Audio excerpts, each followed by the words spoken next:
J'en viens à la prochaine intervention qui sera donc en binôme, les peintures de chevalets des églises des Pays de la Loire, le cas vendéen. Interviennent Madame Ferret, historienne de l'art diplômée de l'École du Louvre. Vous êtes actuellement chercheuse à l'inventaire général du patrimoine de la région des Pays de la Loire, ainsi que Monsieur Bourreau, chef du service patrimoine à la région. Vous avez été de 1999 à 2019 conservateur des antiquités et objets d'art et chef du service patrimoine et archéologie du département de la Vendée. Vous avez donc, si je calcule bien en binôme, 20 minutes divisé par 2, 7 minutes 30 chacun. Je rigole, bien sûr. 20 minutes pour nous faire découvrir ou redécouvrir un trésor, ces tableaux conservés dans nos églises qui révèlent une manière de peindre pour le culte à travers les siècles. C'est à vous.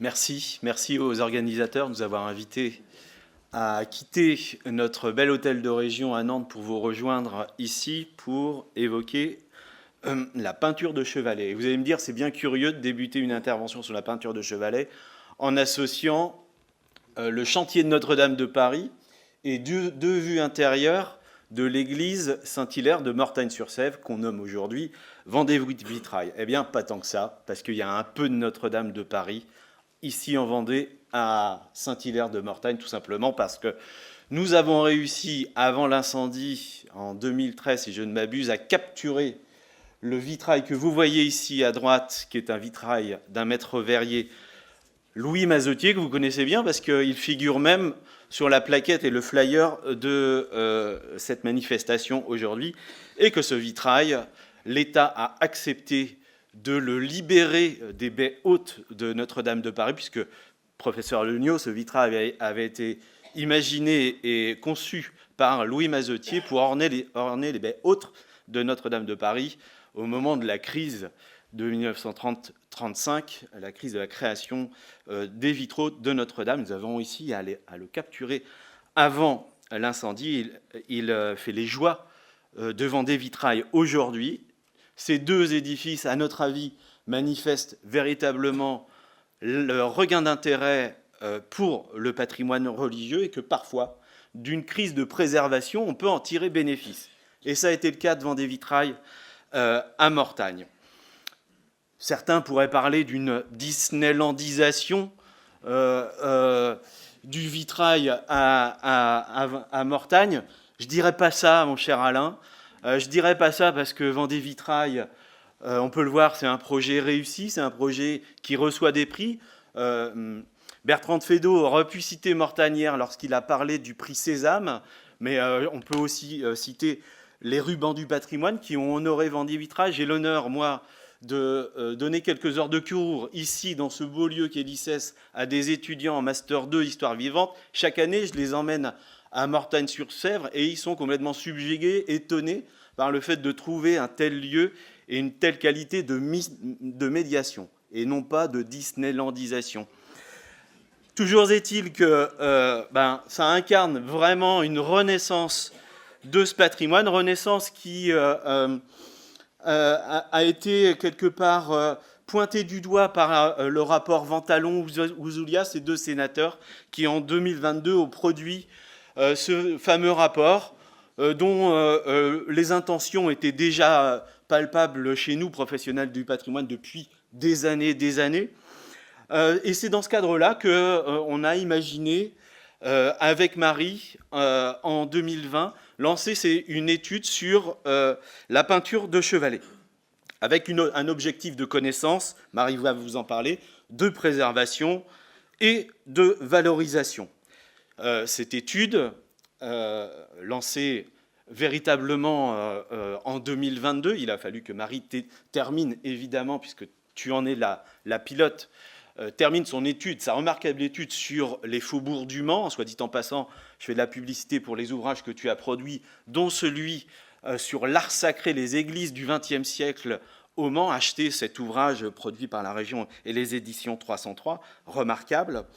Et cette étude donc sur la peinture de chevalet ne serait pas ce qu'elle est aujourd'hui, dans une phase de repérage qui se termine pour la Vendée, sans évidemment les partenaires de la DRAC, et évidemment, je regarde Laurent, les CAOA, et rendons hommage aussi aux CAOA qui nous ont précédés, qui ont fait un remarquable travail. Et je pense évidemment à mon maître l'abbé Louis Delomeau et Richard Lévesque, bien évidemment. Voilà, une étude que nous voudrions valoriser, et c'est quasiment la conclusion de l'intervention de Marie, mais voilà, que nous voudrions valoriser à l'abbaye de Fontevaux, rien que ça, en 2026-2027, à travers une grande exposition, une publication, des podcasts. Sachez, petite parenthèse, que sur cette étude-là, le musée du Louvre nous fait les yeux doux. Voudrait peut-être qu'il y ait un espèce de rebond à Paris, qu'il y a un colloque initié avec eux. Donc voilà, une étude rayonnante d'intérêt régional qui incarne quelque part le plus grand musée de France. Et là, je regarde le professeur Legnaud qui nous disait tout à l'heure, quelque part, vous parlez entre vous. Les arguments que vous portez, vous voulez porter entre vous, un public convaincu. Message d'espoir, professeur Legnaud, quand même, pour dire que nos arguments, ils portent même chez les jeunes. Le plus grand musée de France, c'est une opération que nous avons lancée depuis 2 ans avec la sauvegarde de l'art français. Tu l'as cité tout à l'heure, cher Laurent. Sauvegarde de l'art français où on sélectionne un lycée par département, donc 5 lycées durant une année scolaire. Et l'idée, avec la sauvegarde de l'art, c'est de dire, on choisit une classe de seconde et on leur présente, avec les CAOA, 5 œuvres dignes d'intérêt patrimonial à restaurer, qui sont en grande souffrance. La région abondant le financement de la restauration, évidemment. L'idée, les élèves sont des acteurs du patrimoine, font le choix. Eh bien, on est complètement surpris par cette opération, à tel point que dans un lycée à Cholet, dans une zone urbaine très sensible, le lycée Robert Schuman, les professeurs nous avaient dit « Super, votre opération, on y va avec vous ». Mais par contre, il est fort possible qu'un certain nombre d'élèves refusent de rentrer dans les églises pour traiter et travailler sur le patrimoine religieux. Dont acte, allons-y quand même. On y va. Première séance de présentation, tout se passe bien. Séance, une journée de visite in situ des sites, puisque c'est la méthodologie. Les élèves rentrent dans toutes les églises. Professeur complètement étonné. Et point final de ce programme, le concours d'éloquence. Et là, tous les enseignants, à nouveau étonnés, parce que tous les élèves dont ils avaient dit qu'ils ne rentreraient jamais dans les églises sont rentrés dans les églises, et le concours d'éloquence, les élèves qui ont été les meilleurs, qui ont traité d'ailleurs d'un tableau le triomphe de l'église de Beaupréau, c'est les élèves qui ont été les meilleurs et qui ont remporté le prix et donc la somme de 10 000 € pour restaurer. Donc il y a un éditorialiste qui disait, qui est bien connu ici, qui aime à dire « tout est perdu, tout est sauf ». Eh bien, je dirais « tout est sauf », oui, c'est vrai. Mais pour sauver, il faut connaître, et c'est le propre de l'étude qu'on a lancée, dont Marie va vous présenter un point d'étape.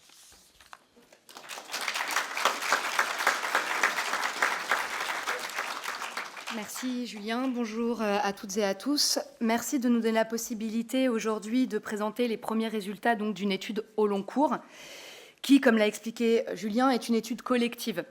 J'insiste particulièrement sur ce point. Aujourd'hui, je ne suis que le porte-parole d'une recherche menée en partenariat et les éléments que je vais exposer ici émanent d'un collectif de chercheurs et chercheuses composé de CAOA, CMH et évidemment de l'inventaire général.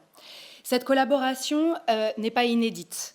Nous nous sommes appuyés sur des expériences passées, telles que celles de nos collègues normands, qui ont pendant une dizaine d'années sillonné leur territoire pour repérer et étudier les tableaux de chevalets conservés dans les églises de leur région. Et cette étude est pour nous incontournable car elle est un modèle, tant en termes de collaboration que de valorisation des résultats à travers une très belle publication que je vous ai mis à l'écran, Beauté divine, qui n'est autre que le catalogue de l'exposition temporaire qui a restitué les données au grand public au musée de Normandie en 2015. Ces études croisées ont également fait l'objet d'un colloque, le colloque des CAOA en 2013, dont les actes sont aussi à l'écran, regard sur la peinture religieuse. Et puis, à l'échelle régionale, le travail effectué par les CAOA et les CDAOA de la région a également constitué un point de départ.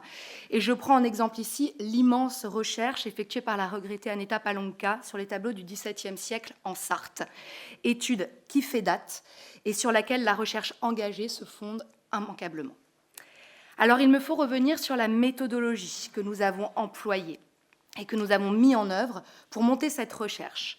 Car, du fait des différents acteurs et des différentes institutions qui composent ce groupe de recherche, nous avons dû, chacun et chacune, adapter nos pratiques afin de répondre aux attentes multiples. La première étape a été d'effectuer un état des lieux de la connaissance. Pour ce faire, nous avons par département constitué un outil pour fusionner les données de l'inventaire général, des CAOA et des monuments historiques à travers les bases de données numériques, mais aussi quant à notre documentation papier, et donc inédite. Cela nous permettait d'avoir un socle commun de connaissances pour un recensement des œuvres sur le terrain.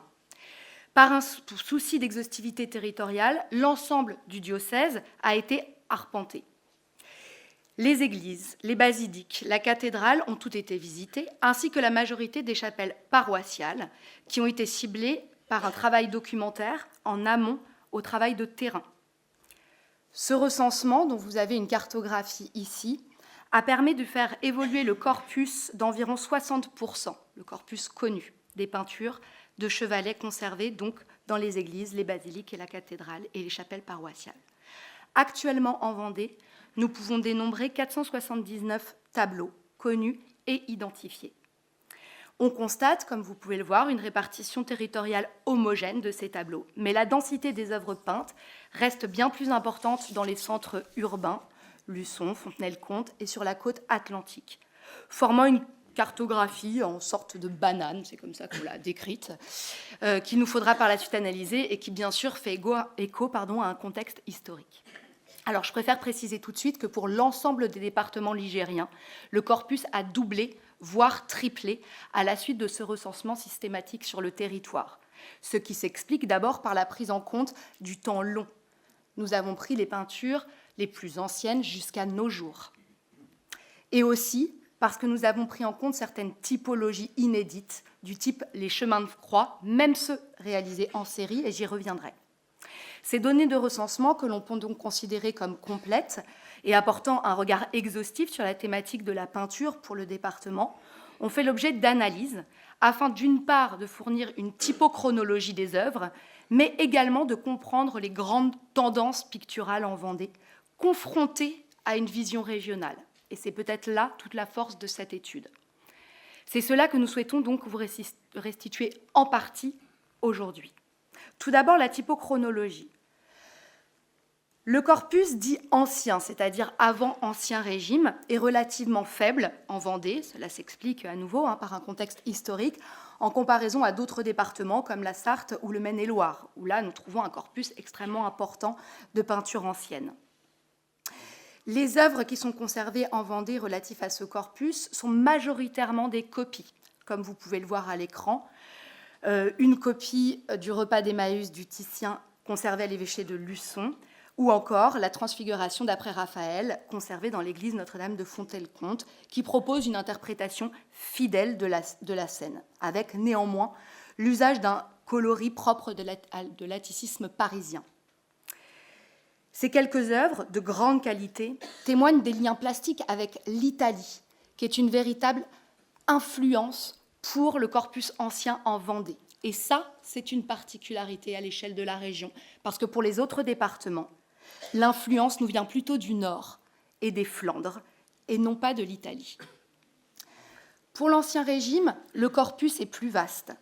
Il révèle les impacts picturaux de la réforme catholique, issue du Concile de Trente, qui amorce évidemment un renouveau dès la seconde moitié du XVIe siècle dans le Bas-Poitou, mais qui se diffuse surtout après les guerres des religions.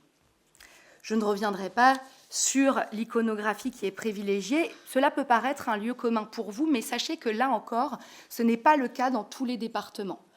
Si l'on prend l'exemple de la Mayenne, l'iconographie des vies des saints est inexistante dans le corpus Ancien Régime, alors qu'en Vendée, elle est particulièrement importante.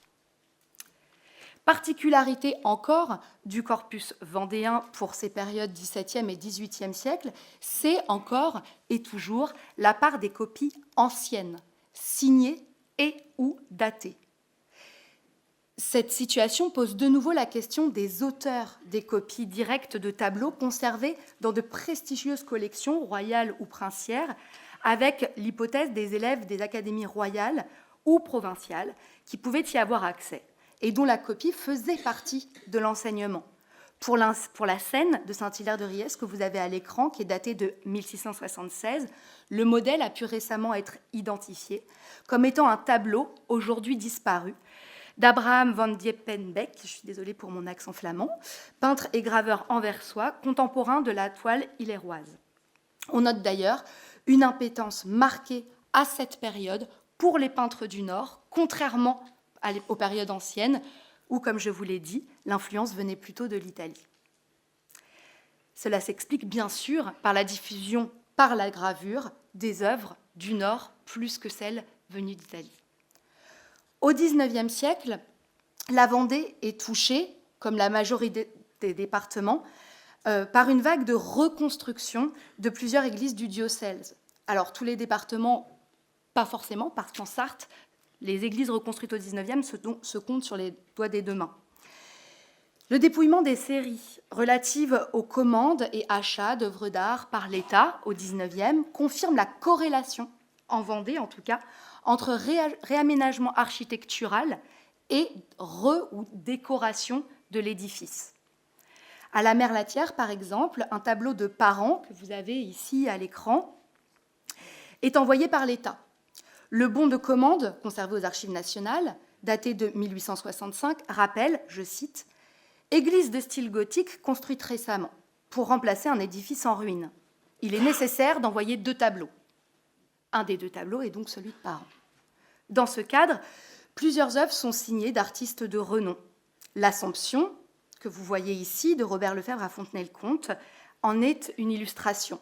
Cette toile rappelle que, bien que la majorité des œuvres du XIXe siècle aient été expressément commandées pour les églises par l'État, certaines ont été remarquées au salon, avant d'être envoyées dans les territoires. C'est bien au salon que cette toile de Robert Lefebvre a été vue et acquise, avant donc d'être envoyée par l'État à Fontenay-le-Comte. Pour le XXe siècle, qui était assez peu connu finalement par les professionnels du patrimoine en Vendée, pour le XXe siècle, donc, si l'on accepte les baptêmes du Christ et les chemins de croix, les tableaux vendéens s'attachent majoritairement à réactualiser le sujet religieux dans son époque. En présentant des thèmes canoniques, les artistes font preuve d'un intérêt marqué pour les motifs contemporains, paysages, costumes, et paraissent tenir à réactualiser la peinture religieuse. C'est notamment le cas de la Nativité de Germaine Leclerc, peinte en 1935 et que vous voyez ici pour l'église Notre-Dame de Sèvremont.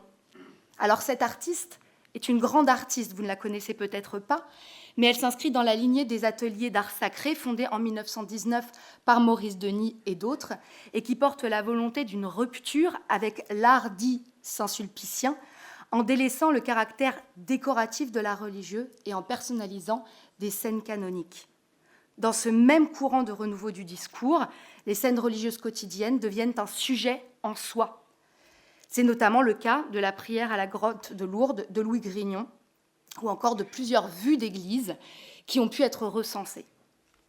Après ce rapide tour d'horizon, je souhaite vous présenter quelques thématiques très rapidement d'études. Alors évidemment, les retables, donc les peintures qui sont conservées dans les retables et qui sont donc non mobiles, sont relativement faibles dans notre corpus. En excluant chemin de croix, la part des peintures mobiles reste absolument majoritaire, avec 87% du corpus. Ainsi, sur les quelques 150 retables mobiles conservés en Vendée, environ 30% des retables sont décorés de toiles seulement, ce qui n'est pas énorme au regard des autres départements, et notamment de la Mayenne et de la Sarthe. L'analyse cartographique permet aussi de constater une concentration de ces retables avec toile dans le sud du département, à l'exception de 4 retables. Cela correspond donc aux zones où la concentration de la peinture est la plus forte. L'iconographie choisie est généralement axée sur la Vierge ou le culte des saints, ce qui rejoint des thématiques génériques au sein du département. Et bien sûr, ce qui est en lien avec la datation des retables, surtout donc datés du XVIIe et du XVIIIe siècle.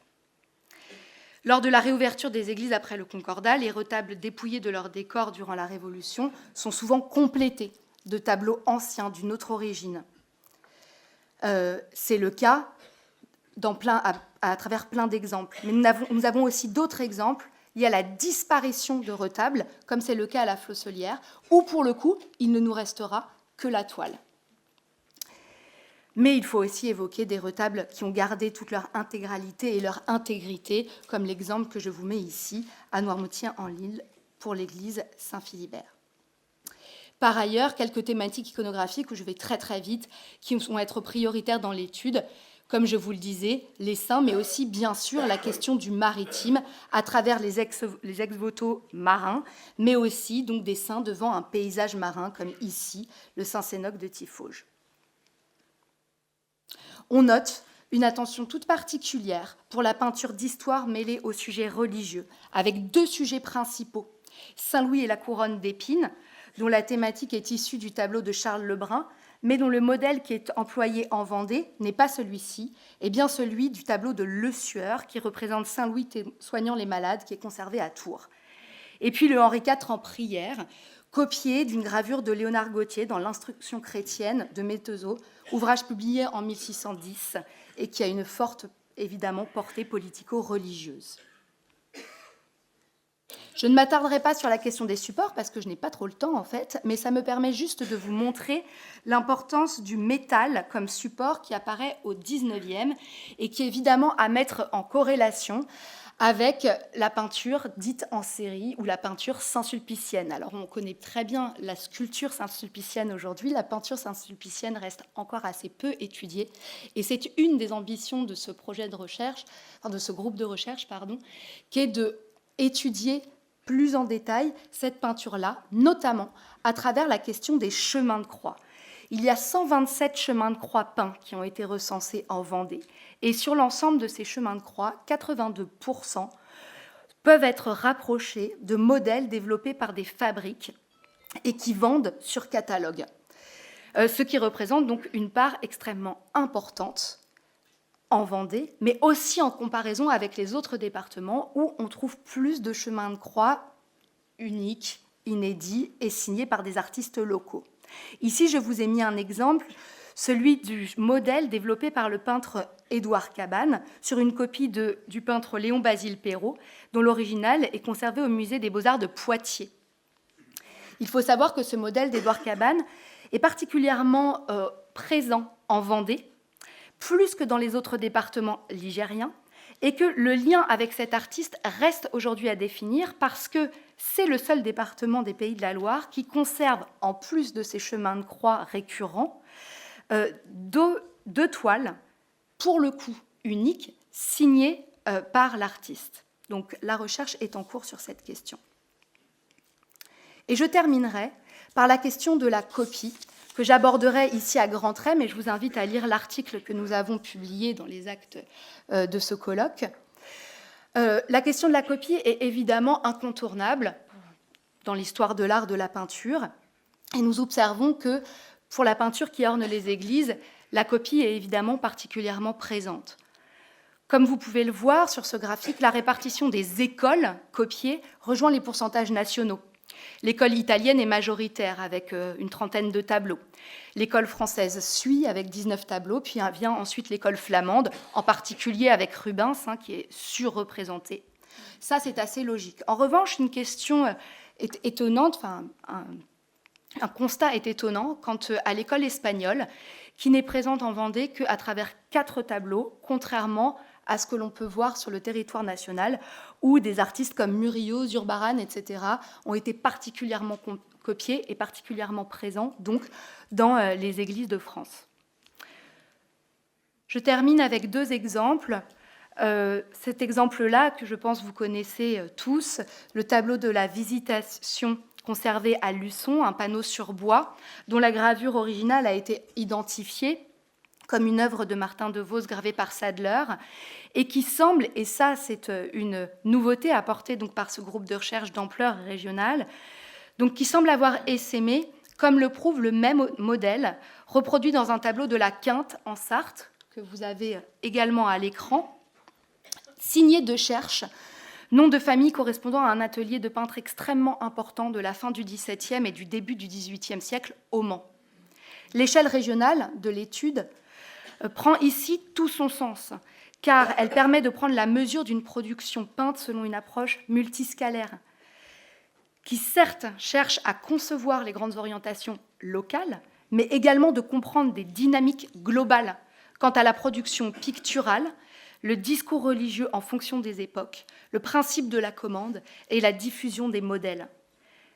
Et pour aller encore plus loin, alors je vous mets juste le deuxième tableau de Luçon, c'est un binôme, donc ici, qui lui aussi émane d'une gravure, mais pour le coup de Dürer. Et pour aller encore plus loin, je souhaite terminer en vous évoquant le tableau de la Tardière, représentant une Vierge à l'enfant qui était jusqu'alors datée du XVIIIe siècle, mais la découverte récente du modèle d'origine permet de reconsidérer l'histoire de cette toile. En effet, le tableau de la Tardière est une copie d'une œuvre conservée dans l'église Saint-André de Niort, peinte par Bernard Dajewski au tout début du XIXe siècle, et dont le musée des Beaux-Arts de Niort conserve une esquisse que je vous ai mise ici. Vous n'avez pas le tableau de l'église de Saint-André qui est en cours de restauration. Mais cependant, l'analyse et la comparaison des deux œuvres permet d'affirmer qu'il s'agit du même artiste qui s'est copié lui-même, à l'instar de Frère André pour la résurrection extrêmement connue de Fontenay-le-Comte, près d'un siècle plus tôt. L'attribution de la toile de la Tardière à Bernard Dajewski, élève de Restou et de la Grainée-Lenné, protégé de Vien et proche de David, lui donne, je crois, une nouvelle place dans le corpus vendéen. Par ces exemples rapides, nous espérons avoir pu vous restituer les premiers résultats de cette enquête en cours avec pertinence et surtout vous montrer la nécessité d'une approche multipartenariale afin de dresser le portrait le plus complet possible du corpus pictural vendéen, mais également régional. Je vous remercie. Merci beaucoup pour ce travail accompli de main de maître.